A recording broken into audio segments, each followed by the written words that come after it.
Study review and treatment applications for shoulder pain.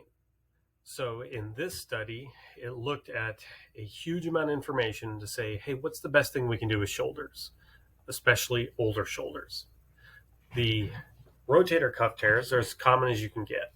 It's hard to find a patient who hasn't had shoulder pain and who hasn't been told that they have some type of rotator cuff tear.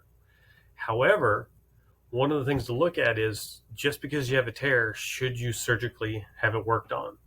And the outcomes get a little bit worse for people as they get older. And they get a lot worse.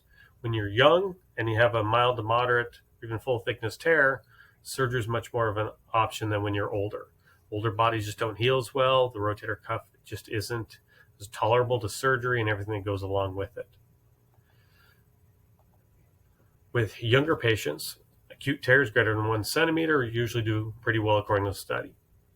However, older patients, greater than 65 years of age was the definition, who had chronic, either full thickness tears or smaller tears through it, actually did pretty good with conservative therapy. 73 to 80% of them did well without surgical intervention.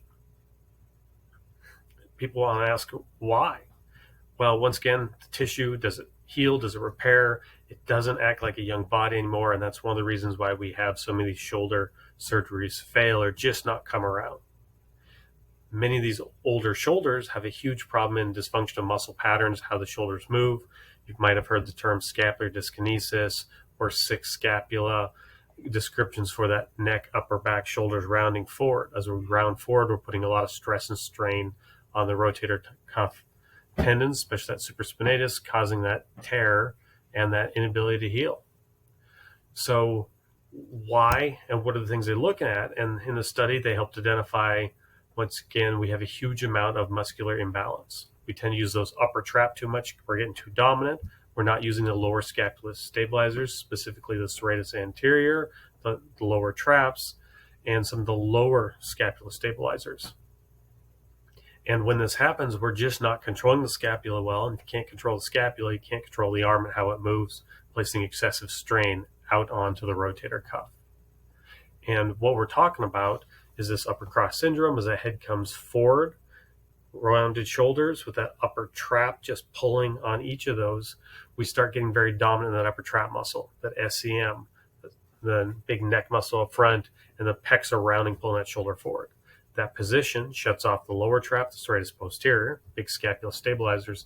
It also shuts off some of the neck deep cervical flexors, which help control spinal stabilization of the cervical spine. We call that upper cross. Similar things happens in the lower body when the glute medius, glute minimus, glute max get inhibited along with the abdominals because of too tight of iliopsoas, erectus femoris, that quad dominant, hip flexor dominant, tipping the pelvis forward. We end up with problems in how that lower body moves. Well, some people get both the upper and the lower in dysfunction. That's upper cross and lower cross at the same time. This study was referencing a lot of the upper cross individuals, that head forward rounded shoulders, putting excessive strain on the rotator cuff muscles and making that scap not work as it should because it can't be stabilized. And the biggest problem with the scap not being stabilized is you can't control it. It's not a good solid base or anchor. So I use the example of trying to shoot a cannon off a canoe. If you don't have a stable platform, you really can't control that cannon with very much accuracy, especially as you're doing an activity over and over and over and over again. It just gets less and less functional. And that's what we see in that neck and upper back shoulders as you're rounding forward, pulling everything in. We're grinding up that bicep. We're getting a lot more chance of impingement syndromes and grinding that rotator cuff muscle and just squishing the heck out of it. And the more we do it, chronic fatigue, repetitive motion, swinging a racket, lifting, repetitive gardening, golf swings, you name it, we're just overwhelming the shoulder muscles and tendons at the end stream because we don't stabilize that scapula. So the chronic repetitive shoulder injuries are really a system failure. And if we can't get the system better, we're never going to get that end tendon to heal and repair. And very quickly, what we're going to do is rebuild the system through a lot of lower stabilization exercises.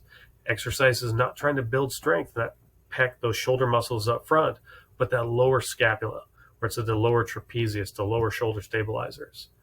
I do like the rubber bands, the ball in the wall series, where we're keeping the elbow in hand really awkwardly low to make you engage that lower trap and shoulder stabilizers.